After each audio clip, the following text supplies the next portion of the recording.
한 발 더 깊이 있게 뉴스 속으로 시사인이 만드는 정치라이브 김은지의 뉴스인 7월 24일 방송 시작합니다. 안녕하세요. 저는 시사인 김은지 기자고요. 첫 번째 코너 바로 들어가겠습니다.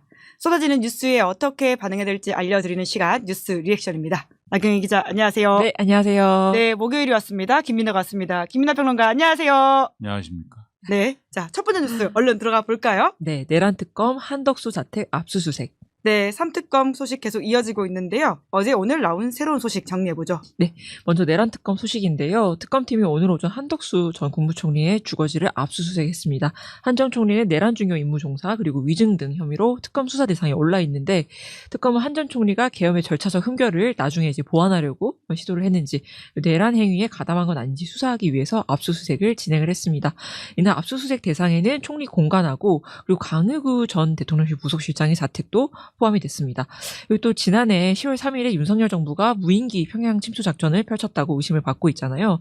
그런데 합동참모본부, 그러니까 합참이 드론 작전 사령부를 건너뛰고 드론사 산하에 있는 백령도 대대에 직접 지시를 내린 정황을 특검이 포착한 것으로 보입니다. 이게 첫 작전이었는데 김용대 드론 사령관이 이때 이제 폴란드로 해외 출장을 간 상태였다고 하거든요. 그런데도 합참이 직접 지휘를 하면서 무리를 한 거죠.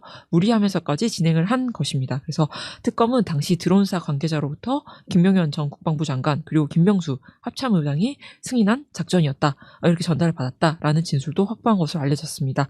그리고 김건희 특검은 통일교 2인자라고 불리는 전 세계 본부장 윤아무개 씨가 작성한 수첩을 확보한 것으로 알려졌습니다. 이 윤 씨는 통일교 현안을 청탁하기 위해서 건진법사 전성배 씨를 통해서 김건희 씨에게 다이아몬드 목걸이와 샤넬백 등을 건넨 혐의를 받고 있는 인물인데 윤 씨는 윤석열 정부의 대통령직 인수위가 출범한 지 고작 5회밖에 안 됐던 그러니까 가장 권력이 셀 때죠. 2022년 3월 22일에 윤석열 씨를 1시간 동안이나 독대했다고 주장을 했었습니다. 그런데 특검팀이 확보한 그 수첩에서 실제로 독대한 일시 그리고 시간, 대화 내용까지 상세하게 기재되어 있는 걸로 알려졌습니다. 그리고 윤석열 씨뿐만이 아니고요. 2022년 11월 말에 서울 소재의 한 중식당에서 전성배 씨가 김건희 씨에게 전화를 걸어서 통일교 현안인 캄보디아 메콩강 개발 사업 수주를 청탁하는 것을 직접 봤다. 이런 내용도 적혀 있다고 합니다. 네, 노바디님이 월경하셨다고 알려주셨습니다. 총통보로 공화국에서 시사인으로 왔다 라는 이야기 해주시고요. 흥칙분님은 김민아 공화국으로 오라고 끝나고 가시면 됩니다. 지금은 여기 계셔야 됩니다. 자, 지금 특검 소식들이 계속 쏟아지고 있는데요. 김민아 평론가가 보기에 가장 핵심이라고 느껴지는 소식이 있다면 이 중에서 뭐가 있을까요? 모두 핵심이죠. 네, 그래도 하나를 좀 꼽아주셔야 됩니다.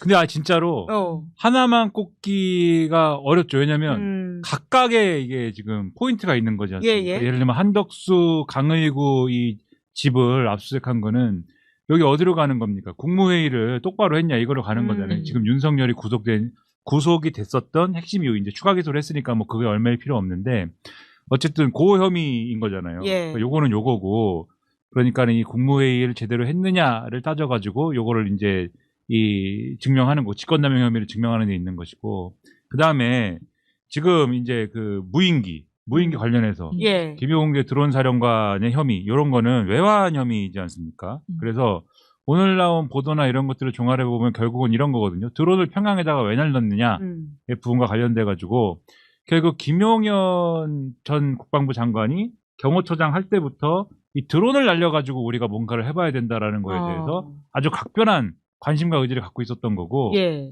이거를 본인이 주도해서 이제 하는데 사실상 근데 이제 그 외피를 뭔가 갖추기 위해서 형식적으로 이제 잘 제대로 하는 것처럼 갖추기 위해서 합참의 작전본부장을 통하기도 하고, 근데 이제 실질적으로 실무를 해야 되는 거는 드론 작전사령부가 해야 되니까 여기랑 이제 직거래를 하고 이런 과정으로 갔는데 어쨌든 주도권은 김용현한테 있었다는 게 오늘 계속 나오는 얘기인 거거든요, 이게. 그러면 주도권이 김용현한테 있었으면은 왜 그랬겠느냐? 결국 비상계엄 대비용 아니었겠느냐? 그래서 오늘 보도 나온 거 보면은 김용대 드론 작전 사령관이 폴란드로 막 출장하고 이랬는데도 드론 날렸다는 거 아니에요. 그러니까 사실 지금 김용대 이 드론 작전 사령관이 주장하고 합참 있었던 사람들이 주장하는 게 합참을 통해서 뭐 했으니까 이게 합법적인 작전이라 자꾸 이렇게 주장을 하는데 그게 아니고 주도권이 이제 김용현 국방부 장관한테 있었다라는 게 중요한 거거든요. 그래서 그것의 혐의를 이제 지금 증명하기 위해서 진행되고 있는 수사다라는 점에 있어서 이것도 중요한 거고, 그 다음에 통일교는 요걸 이제 김건희 특검에서 진행하는 이 결국은 김건희를 중심으로 한 전반적인 이 여러 가지 혐의의 지도를 그리기 위한 그런 수사가 계속 진행 중인 건데 대단합니다. 이 스케일이 지금. 그렇죠. 대단한 스케일이에요. 제가 그래서 야 이거는 대항해 시대다라고 얘기했습니다. 대항해 시대요. 네. 김건희 특검의 대항해 시대. 아니죠. 김건희의 대항해 시대. 아, 그래가지고 야 이게 무슨 뭐 캄보디아에 ODA를 늘렸는데 ODA 그걸 2배로 늘리지 않습니까? 예. 2배로 늘린 것도 아무튼 이례적인 건데 거기서 끝나지 않고 ODA 자금을 2배로 늘렸는데 2배로 늘리면서 거기다가 또 히림 건축사무소가 하는 원래 그 캄보디아 병원 확장 사업 이런 거에 끼어 들어가는 거에 ODA 자금을 떨어뜨리는 요런 거를 하려고 하는 것이고 또 거기에 무슨 또 뭐가 끼어들고 하면서 좀 이게 ODA 자금을 기재부에서 떨어뜨리는 거 투입하는 거 중간에 또 끼어드는 뭐가 있었던 것 같은데 그러니까 이게 계속 혐의가 확장이 되고 예. 가지치기를 하고 여기서 디테일이 계속 들어가고 끝이 안 납니다. 그걸 그리고 이 스케일이 전 세계를 대상으로 해요. 전 세계요. 캄보디아 나왔죠 지금? 예. 캄보디아잖아요 계속. 예. 그리고 삼보토고는 어디로 가야 됩니까? 우크라이나로 가야 아, 됩니다. 대륙이 달라졌네요. 전 세계를 대상으로 막 해요 이거를. 그러니까 대항해 시대다 이게. 배를 예. 타고 가야 됩니다. 아, 특검이 배까지 타야 되나요? 야 그래서 이게 하나하나가 다 중요할 수밖에 없지만 스케일이 또 크다. 그리고 여러분들 항상 제가 말씀드리는데 여러분들 혹시 이제 구린일 하려면은 여기다 수첩에다 절대 적지 마세요. 지금 본인도 수첩 이 윤모 씨 수첩에다 적어가지고 수첩 예. 뿌려가지고 지금 독대. 예, 여기다 예. 윤석열하고 예. 독대를 해가지고 뭘 했다 이런 걸 다 꼼꼼하게 적었다라는 것이고 심지어 이 오늘 나온 보도를 보면 김건희 측에 목걸이 사주고 그다음에 샤넬백 사주고 이거를 건진을 통해 갖고 전달하려고 한 거지 않습니까? 근데 그렇죠. 요걸 샀으면 여기도 이제 회사지 않습니까? 시사인도 여러분들이 이제 혹시 예를 들면 저를 만났다. 예. 뭐 밥을 샀다. 근데 이런 걸 뭐 자동으로 카드로 하면은 좋지만은 또 이걸 일종의 자기 돈 쓰고 이랬으면은 적어가지고 이제 영수증 붙여가지고 이거 내야 되잖아요. 품위서 내고 이래야 되지 않습니까? 그렇죠.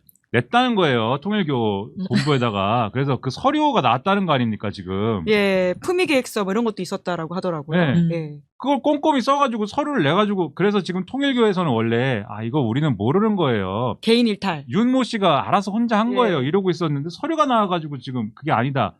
그러니까 여러분 꼼꼼히 일하면 또 이런 거 불법적으로 하면 다 걸린다. 그래서 여러분 불법적인 걸 할 때는 반드시 아이폰에만 기록을 하시기 바랍니다. 절대 틀리지 않는 아이폰에만 기록을 해야 한다. 네, 윤석열 씨가 지금 아이폰 압수수색 당한 게 있는데 비밀번호와 얼굴 잠금 이중 장치를 해놨다 이렇게 보도가 있긴 있더라고요. 근데 원래 이제 페이스 아이디는 이중 장치죠 그게. 그러니까 페이스 아이디다 그게. 페이스 아이디는 안 뚫립니다. 안 들려요? 네, 그래서 유일하게 뚫을 수 있는 방법은 이제 좋은 대화 수단을 통해서 물리적으로 이제 좀 해가지고 이제 억지로 얼굴 갖다 대는.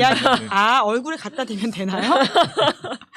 우선 1차는 풀리는데 그 비밀번호를 안 알려주면 아니 그냥 풀리죠 얼굴 갖다 대면. 얼굴만 갖다 대면 돼요? 근데 이제 그냥 되면 안 되고 눈을 맞추고 뭐 이런 것이 좀 있어야 되냐. 그냥 막 이렇게 하면 안 되니까 이런 데 대비해서 막 이렇게 하면 안 되니까 약간 대화를 좀 해줘야 되죠. 이제 주인하고 대화를 좀 해서 설득의 시간을 가져야 됩니다. 예, 이제 그래서 또 안 나오려고 하나라는 생각이 들기도 하네요. 좀 이제 많은 과정이 필요한데 그게 이제 민주국가에서는 좀 설득이 어렵겠죠. 네. 민주국가가 아니면 설득이 될 수도 있습니다. 네. 저희는 민주국가이기 때문에 차근차근 단계를 밟아가고 있다라 말씀드리면서 영장 기각이 2건이 있었는데요. 김용대, 김계한 2사람이거든요. 이건 어떻게 보십니까? 수사에 좀 영향을 미칠까요? 영장은 기각이 됐는데 영장 기각된 사유가 수사가 잘 되고 있다. 그런 취지 아닙니까? 결국은 제가 요약해서 말씀드립니다. 증거를 확보했다. 뭐 이런 것들이죠. 그렇죠. 그리고 이 2사람의 태도가 영장 실질심사 가서 부인으로 일관하거나 그런 게 아니라 사실관계나 이런 거를 인정을 했기 때문에 어느 정도 그게 이제 좀 판단이 된 거잖아요. 예. 그래서 그리고 또 지금 이 앞서도 말씀드렸지만 특검들의 수사 방향이나 이런 게 워낙 전방위적인 것이기 때문에 이 2사람의 무슨 뭐 구속 영장이 지금 기각이 돼가지고 핵심적인 거를 지금 못 알아내고 있다 이런 게 아니기 때문에 제가 볼 때는 대세에 큰 지장은 없는 것 같고 정 필요하면은 추가적으로 또 다시 영장 청구할 수도 있는 것이기 때문에 제가 볼 땐 크게 이 수사 방향은 흔들리지 않을 거다라고 봅니다. 네. 관련해서 윤석열 씨가 지금 3주 연속 재판에 나오고 있지 않은데 하지만 공복 혈당은 정상치를 상회하고 있다. 뭐 이렇게 또 알렸다라고. 그러니까 그 공복 혈당이 예. 예, 정상치 이상이 나온다는 게 당뇨가 있다 이 얘기거든요. 당뇨가 있으면 재판을 못 받나요? 재판 받을 수 있지 않습니까? 예, 그리고 그 다 알겠으니까 네, 그만 그 꼼수를 쓰시고 네. 나와서 재판 나와서 시원한 에어컨 바람도 좀 쐬고 네, 좀 건강하게 재판을 받으시기 바랍니다. 네, 두 번째 키워드 넘어가 볼까요? 네, 인사혁신처장 과거 발언 논란. 네, 최동석 인사혁신처장 관련된 논란이죠? 네, 맞습니다. 앞서 7월 22일에 국회 법사위에서 강선우 보좌진 갑질 의혹에 관한 질문을 받았거든요. 최동석 인사혁신처장이. 그랬더니 저희 집에 텔레비전도 없고 신문도 안 보고 있습니다. 라고 하면서 이 논란 자체를 모른다. 라고 답변해서 굉장히 많은 비판을 받기도 했었는데 이번에는 과거에 했던 발언들이 계속 발굴되고 있는 상황입니다. 먼저 박원순 전 서울시장이 사망한 뒤에 2020년 7월 28일에 이제 한 언론에 기고한 칼럼에서는 박 전 시장의 성폭력 사건이 기획된 사건처럼 보였다라면서 가해자를 두둔을 했고요. 이렇게 적었어요. 그와 교분이 있는 사람들은 알겠지만 치사한 짓을 하는 사람이 아니다. 구차하게 변명하는 것 자체를 싫어한다. 정말 해지 깨끗한 사람이다. 내가 아는 한 그렇다. 이렇게 썼고요. 또 지난달에는 자신의 유튜브 채널에서 문재인 정부가 시행한 고위공직자 원천 배제 7대 원칙에 대해서 아주 멍청한 기준으로 나라를 들어먹었다. 문재인이 오늘날 우리 국민이 겪는 모든 고통의 원천이다. 이렇게 말하기도 했습니다. 또 자신이 직접 개발했다는 APM, 이게 뭔지 모르겠는데 역량진단지수라고 해요. 이 평가 결과를 유튜브에 정기적으로 공개를 하더라고요. 그래서 마찬가지로 지난달 영상에서는 한국 문명을 발전시킨 사람들로 이재명, 추미애, 송영길 대표 등을 꼽았고요. 반대로 한국 문명을 퇴보시킨 사람들은 윤석열 대통령, 그리고 문재인 전 대통령, 그리고 한동훈 전 국민의힘 대표, 조국 전 조국혁신당 대표 등을 꼽았습니다. 이런 게 논란이 되니까 엊그제 자신의 유튜브 채널을 그냥 삭제한 상황입니다. 네. 네, 관련한 인사에 대해서는 어떻게 평가하십니까? 분은 제가 볼 때는 인사혁신처장이 아니고 그냥 유튜브를 하시는 게 맞는 것 같다는 그런 생각이 드는데 이게 좀 이게 뭐 개인의 평가가 있을 수가 있죠. 네, 뭐 이런 평가를 할 수도 있습니다. 개인은. 근데 이제 평소에 이런 거를 올리고 있던 사람이 인사혁신처장이 됐을 때 이 인사혁신처장이 하는 일이라는 게 예를 들면 공무원들에 대한 어떤 인사평가나 이런 게 필요할 때 인사혁신처에서 다 주관을 해가지고 평가를 해야 되는 거잖아요. 뭐 징계를 해야 된다든지 이런 거 다 여기서 해야 되잖아요. 그러니까 이런 것에 여러 논란이 있을 수 있는 그런 상황이 되는데 가령 이게 윤석열 마이너스 113점은 뭐 그렇다 칩시다. 이거는 내란 일으켰으니까 뭐 마이너스 113점이 아니고 마이너스 311점이어도 저는 뭐 그거는 뭐 그거 평가할 수 있다고 보는데 근데 이제 문재인 전 대통령 마이너스 70점 근데 한동훈 전 국민의힘 대표는 마이너스 60점 조국 전 대표는 마이너스 47점 근데 이재명 대통령은 96점, 추미애 의원은 78점, 송영길 대표 62점 이렇게 돼 있으면 인사평가를 할 때 예를 들면 인사평가에 준하는 어떤 걸 할 때 이런 평가 기준을 갖고 있는 분이 뭐 개인은 이렇게 평가할 수 있겠는데 본인의 생각이니까 그건 근데 이런 기준을 갖고 있는 분이 그런 기준을 갖고 있는 분이 처장을 하는 인사혁신처에서 뭔가 이제 그 인사에 대한 어떤 조치를 했을 때 논란이 발생할 거잖아요.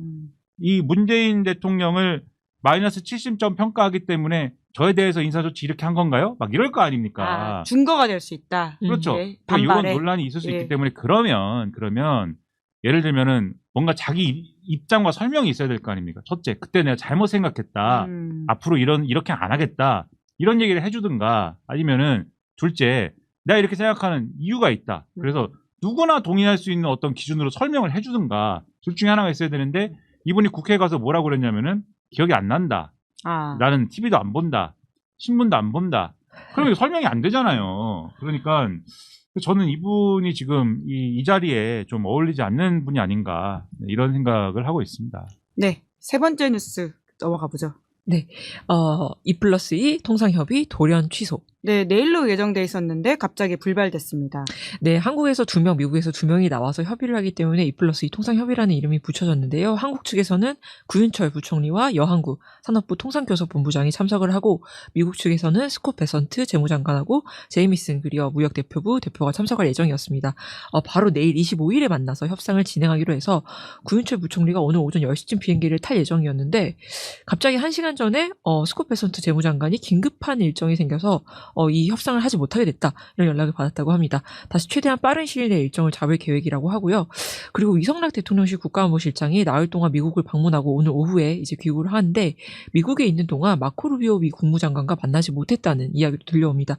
이성락 실장은 지난 6일부터 8일까지 미국에서 이제 한번 이미 마코 루비오 장관하고 1차 만남을 갖고 돌아왔었는데 다시 11일 만에 출국한 상황이어가지고 협상에 진전이 있는 게 아니냐 이런 기대를 모았었는데 이번 2차 방미에서는 만남이 불발돼가지고 과연 관세 협상이 어떻게 이어질지 좀 지켜봐야 할 것 같습니다. 네, 지금 여러 가지 걱정이 좀 드는 상황이긴 한데 한국 정부의 대응은 어떻게 평가하고 계십니까? 근데 이제 워낙 우리로서는 급작스러운 그런 일들이 연이어 일어난 상황이어서 한국 정부의 대응을 평가할 지금 상황은 아니에요. 그 미국을 평가 한번 해볼까요? 트럼프가 정말 전 세계를 상대로 트럼프의 대항해 트럼프는 제 친구였으면은 네, 제가 이제 뒤통수를 한 대 때립니다. 넌 왜 그러냐 도대체. 왜 지금 이럴 일이 아닌데 혼자 왜 그러는 거냐. 물론 미국 입장에서는 이럴 일일 수도 있겠죠. 하지만 우리 입장에서는 괜히 무슨 뭐 가만히 있는데 제가 그런 비유를 했어요. 너 10대 맞을래 아니면 5만 원 내고 5대 맞을래. 갑자기 이러는 거잖아요. 가만히 있는데 그래가지고 우리가 이제 글쎄 근데 너무 세니까 상대가 예. 너무 세니까 글쎄 일단 5만 원을 내고 5대 맞는 방향으로 해볼 건데 근데 그럼 5만 원을 내야 되는데 5만 원은 없어요 또. 5만 원은 없어서 자 이게 여기 이제 우리 국정원 컵인데 이게 한 4만 원 한다. 그러니까 예. 이게 한 4만 원 하니까는 요거 받고 우리가 10,000원만 낼게. 이런 얘기를 막 하고 있는데 이거 얼마나 좋은 컵인지 아냐? 이게 흔한 게 아니야. 이게 레어한 건데 이게 아무나 받을 수 있는 게 아니야. 봐라 이제 국가정보원 써있고 이게 굉장히 야 이게 뭐 물도 먹고 이게 굉장히 좋은 거다 이러고 있는데 레어템이긴 합니다. 네. 옆에 있는 일본이 그러면서 야 일본한테 야 그지 이거 굉장히 좋은 컵이야. 너네도 컵 있지? 이러고 있는데 갑자기 일본이 옆에 있다가 우리 5만 원 내고 5대 맞을래요. 이런 거예요 지금. 예? 어제 그게 나온 거잖아요. 그렇죠. 그래서 미국이 그렇지 5만 원 내고 5대 맞는 게 낫겠지. 이렇게 하면서 우리를 쳐다봅니다 지금. 이 상황이거든요. 그래서 일본하고 같이 계속 뭐 이거 컵 얘기를 하면 제가 좀 비유를 단순하게 드는 겁니다. 여러분이 또 신경질 내고 김민아 왜 이렇게 중언부언 하냐고 그러고. 되게 쉽고 재밌는데요. 네, 뭐 난리칠까봐 또 내가 이렇게 얘기하는 건데. 매우 좋은 비유였다. 이렇게 댓글이 달리고 있습니다. 난리칠까봐 이렇게 얘기하는 건데. 그러니까 이제 일본이 원래는 일본하고 야 너네도 컵이 있고 말이야. 우리가 컵에 대해서 얘기를 하자면서 시간도 끌고 이러면서. 대충 뭉개고 있으면서 뭔가 방법을 찾아보려고 했는데 갑자기 일본이 우리 5만 원 내고 5대 맞을게요. 이러지 않습니까? 그리고 미국이 이제 우리를 쳐다보면서 미국도 생각을 하는 거죠. 일본이랑 한국이랑 지금 이 우리하고의 관계나 이런 걸 볼 때 비슷비슷한데 고만고만한데 일본이 5만 원을 냈다면 한국도 5만 원을 낼 수 있지 않을까? 이렇게 생각을 하니까 우리 입장에서 굉장히 곤란해진 거거든요. 그렇죠. 그 핵심이 지금 뭐냐면 원래 이 쌀하고 쇠고기 요거는 우리가 안 주려고 했어요. 안 주고 요거를 원하는 것 같은데 약간 다른 걸로 해가지고 한번 딜을 해볼까 요 생각을 갖고 있었는데 지금 일본이 저렇게 가면서 일본은 지금 미국에다가 무지막지한 돈을 투자하기로 했습니다. 우리 돈으로 한 748조인가를 투자를 하기로 했는데 이 돈을 그럼 일본 나라 돈으로 넣느냐? 꼭 그렇진 않아요. 왜냐하면 거기는 손 마사요시도 있고 뭐 일본 금융도 있고 손정이 빵빵합니다. 손정이도 있고 빵빵해요. 근데 우리는 뭐 없잖아요 그런 게. 그래가지고 우리는 좀 딸리는 와중에 결국은 쌀이나 쇠고기를 내놔야 되는 거 아니야? 이게 보수 쪽의 얘기고. 근데 우리는 그거는 쌀하고 쇠고기 시장을 개방하면 우린 큰일 난다 이거지 않습니까 지금. 그래서 다른 지금 뭔가 대안이 있어야겠는데 그 대안을 모색하기까지는 좀 시간이 필요한 거거든요.